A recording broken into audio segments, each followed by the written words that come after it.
Today's topic, as proposed to me, was transit.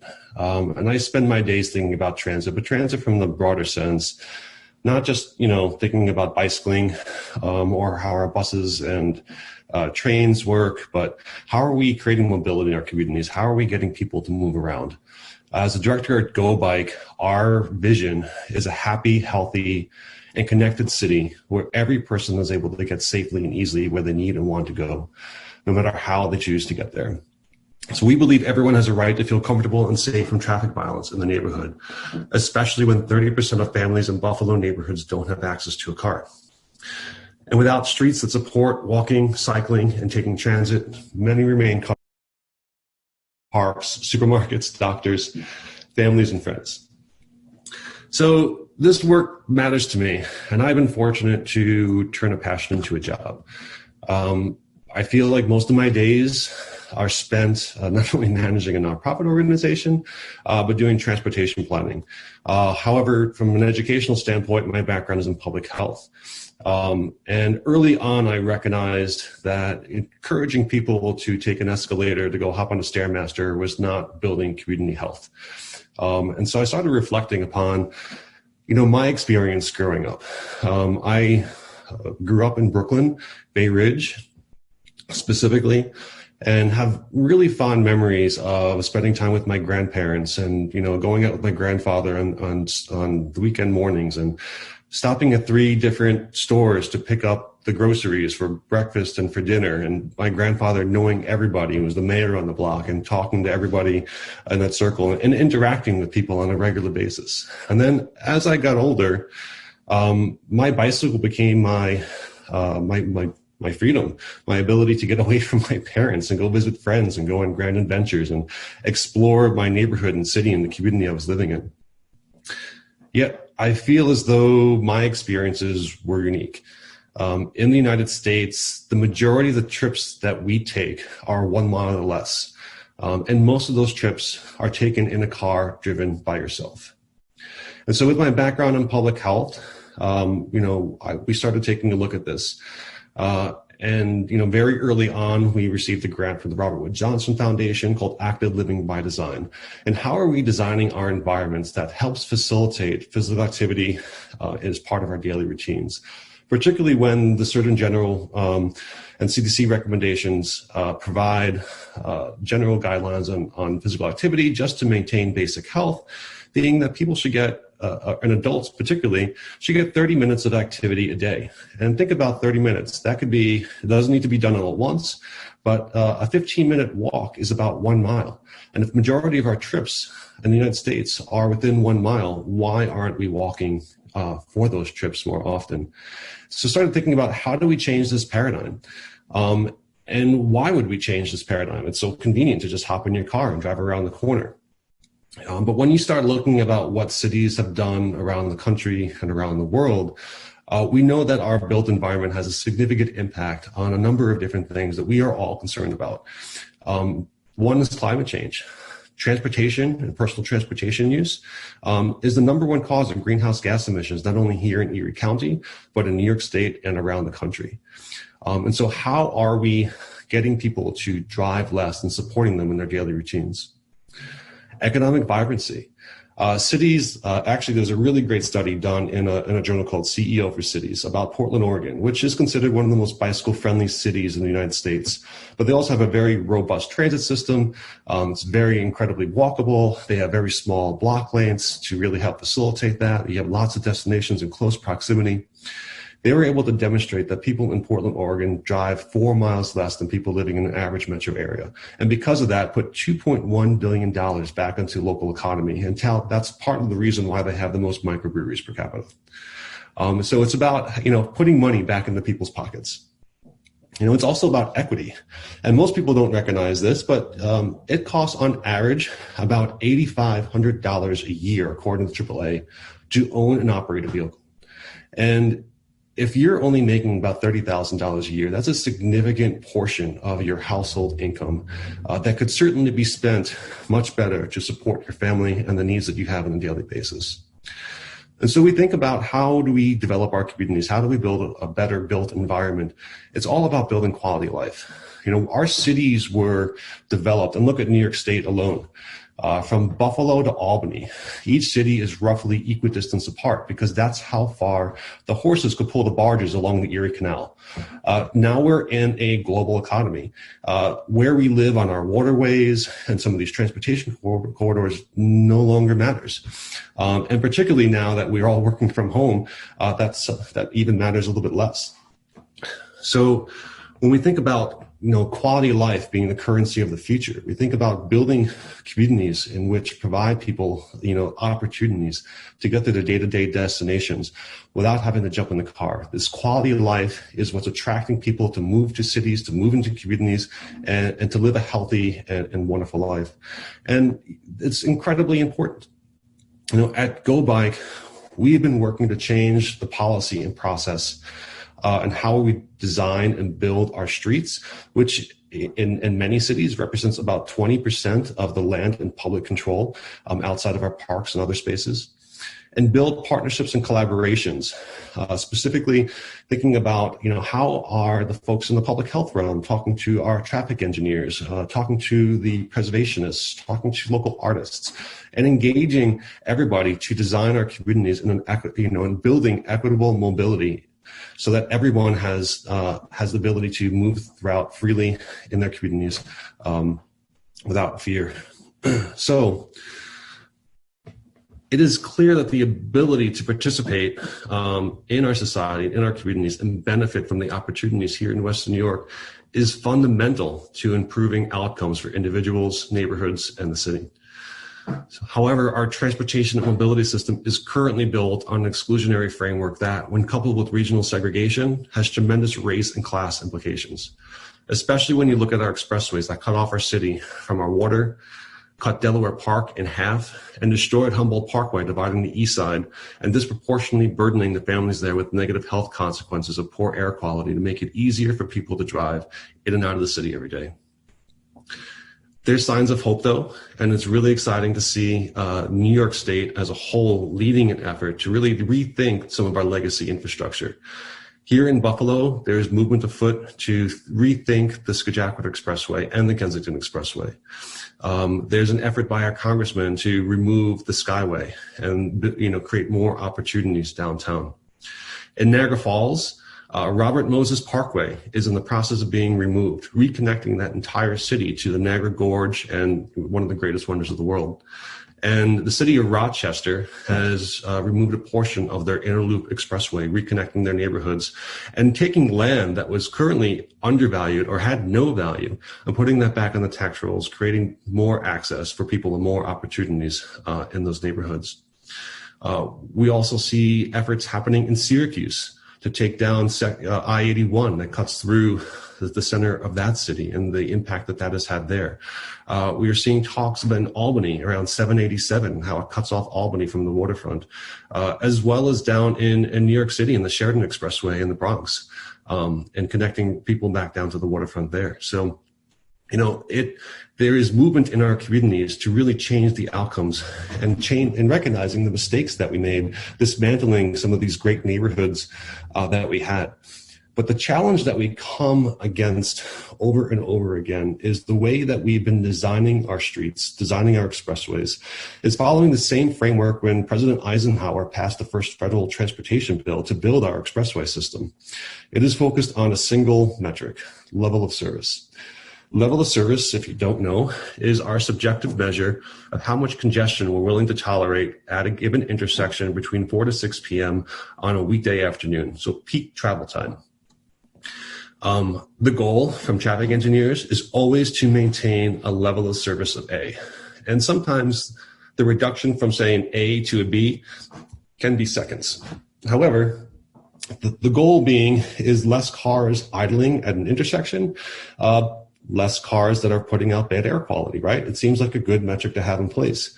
However, what we've seen over and over again is through that metric, to reduce the amount of cars idling at those intersections, we have widened roadways. We have cut down trees and reduced sidewalk space. We've limited pedestrians to the side of the street, making it precarious for them to feel comfortable walking in their neighborhoods. We've limited any opportunity for people to ride their bikes in many of our communities. And it's just, it has had a huge negative impact. And what we've found over time is that every time we expand a roadway to improve level of service, add more lanes, add the same traffic and congestion we were trying to eliminate comes back within 3 to 5 years. And so, even transportation engineers have developed this concept called induced demand. We've continued to use the same metric and continue to try to build ourselves out of congestion, yet we continue to get the same result over and over again. It's the definition of insanity. And so if you look at how we design our roadways, then start thinking about how our land uses have been built up around our roadways. In downtown Buffalo, it is depressing to look at some of the pictures and images of our buildings and the building stock and the land uses that were here. And then to see that today, 52% of downtown's land use is used for parking automobiles. We've knocked down half our city to make it easier for people to drive on a regular basis. And so how do we begin to change the process? We've seen one state in the country change that process through an executive order by the governor. Instead of focusing on level of service to move cars more freely through our streets, they focused that metric to be vehicle miles traveled. How many miles are we traveling in our cars, and how are we reducing those vehicle miles traveled as a way to create better quality of life in our communities? So too often, the proposed plan presented by traffic engineers to the public is set, and the job of participation is to achieve public support through public relations.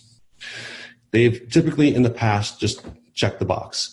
I see a couple of folks on this call today who are members of the Skajakwata Corridor Coalition, in the decades-long effort to reimagine the Skajakwata Expressway. How many times did we see that, yes, they've spoken to all these different organizations and members of the community, but not once did they actually listen to the community and what their desires for that corridor is. So planning and decision-making processes must be shared. It's important to utilize data, research, best practices, practitioner knowledge, but we are often missing is the lived experiences of the people in the communities we're working in. And so it's really important that we have that knowledge there, but we really need to talk to the communities of how that knowledge can be applied to support people in their daily needs. So the emphasis should be community. You need community partnerships and collaborations to develop creative approaches to solving the actual problems people face so that we can build opportunities in our city and in our communities. So residents can access jobs, parks, supermarkets, the doctors, visiting their families and friends safely and easily, no matter how they choose to travel. If you think about, there's an initiative called Go Buffalo Mom, and it's out of the United Way, and it's really focused on how are we supporting single mothers with children and getting access to the things that they need on a day-to-day basis. I can't even imagine trying to push a child in a stroller to a bus stop in the middle of winter when the sidewalks aren't shoveled, climbing over a pile of ice, to hop on the bus to take my child to daycare, and then having to wait another half hour to catch the transfer. And so all within maybe a 5-mile radius. If you had a vehicle, that might take you, 15, 20 minutes. Buffalo has this moniker that we like to hold up about being the 20-minute city, although I don't see that as being a great moniker, because congestion, and particularly vehicle congestion, shows that you have an attractive place where people want to be. And so how do we change that? And so we are providing opportunity for all people, no matter what their circumstances are. The other piece is happiness. Residents need to be free from worry of traffic violence and should be able to enjoy their communities, connect with their families and neighbors, and enjoy all the city has to offer. During this pandemic, we've seen cities across the country close streets to traffic and open them for people, with traffic volumes down upwards of 50% in many of our communities, and most of us feeling the challenges of being socially isolated and needing that break to get outside. It's been incredibly important to provide people with safe spaces for play. Here in the city of Buffalo, there was an effort to get people to parks. And I remember the city parks commissioner saying that every resident in the city of Buffalo lives within a 10-minute walk of a city park, which is great. And it sounds great. However, how many of those parks do you have to cross a major roadway to get to? How many of you would you feel comfortable letting your child go to the park by themselves, trying to cross some of these streets? And so we really need to not think about just the proximity, but also the safety of these corridors to make sure that they're safe and accessible for all people. And of course, well-being. Streets support active and healthy lifestyles that translate to better mental and physical health. And of course, that cannot be understated right now, particularly during the pandemic and all what we've come to recognize as our new normal during this time. So I want to compare a story about the process and two different corridors that Go Bike has worked on. And first I want to recognize Barbara Rowe, who I saw on the call, who, being a leader on Niagara Street with Vision Niagara, and really her, along with Mary Ann Kedron, really spearheading the effort on Niagara Street and City's West Side to transform that corridor into a multimodal complete street. The city did a phenomenal job with community engagement, where they really, I think, centered community's voices. They talked to the community, they identified the key principles, they made sure it was right. They came back with a design that identified what they thought they heard from the community to make sure that they got it right. So while nothing ever makes everybody happy, there's always a level of compromise, particularly when you're working in the public realm. They did a really great job of meeting everyone's needs and concerns with that plan, and taking a project that was originally going to be a couple $1 million repaving project and just some paint, turning it into a $20 million transformative change on that street. The challenge being is that it took 10 years of planning to get to that final end game. Granted, at the end, the city's public works commissioner got a standing ovation from the public at that meeting, which is the first time I've ever seen a traffic engineer get a standing ovation at a public meeting. But it should not take 10 plus years for us to be able to transform our streets, because, it's not going to happen in our lifetime if we are waiting 10 years for every major corridor to get transformed to actually meet the needs that we have every single day. And so what Go Bike has been doing is reimagining the process in which we can deliver immediate change in communities tomorrow. And so in collaboration with the city of Lackawanna, Go Bike was able to implement a temporary pilot project that allows the city to experiment with a new design configuration and determine if its primary objective, which was to slow vehicle speeds, is successful before permanent changes are made.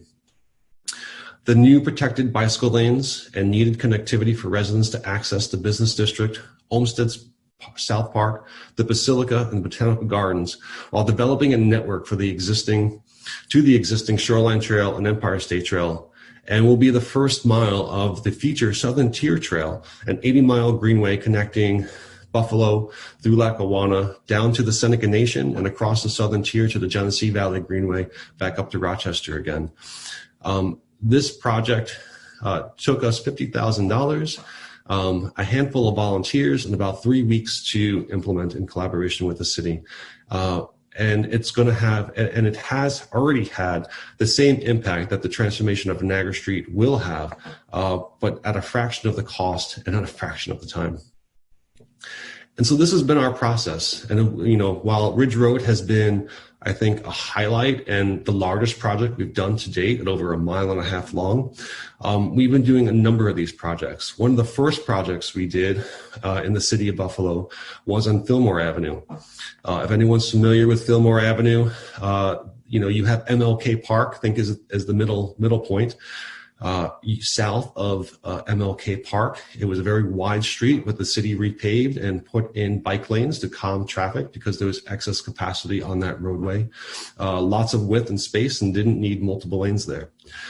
North of MLK Park, they also added a lot of new pedestrian infrastructure and shared lane markings, and really calmed the street down up there. And so the challenge being, in the middle of one of our Olmsted parks, we still maintained a 4-lane roadway, which led to vehicles jockeying for position and speeding through the park, of course, putting a lot of our families at risk. And so what we did is go out there and restriped that street, putting in 1 lane each direction and adding bicycle lanes with the support of the East Side Bike Club and the surrounding neighborhood and community groups. And 2 years after that pilot project was implemented, the city committed and has now made that project permanent.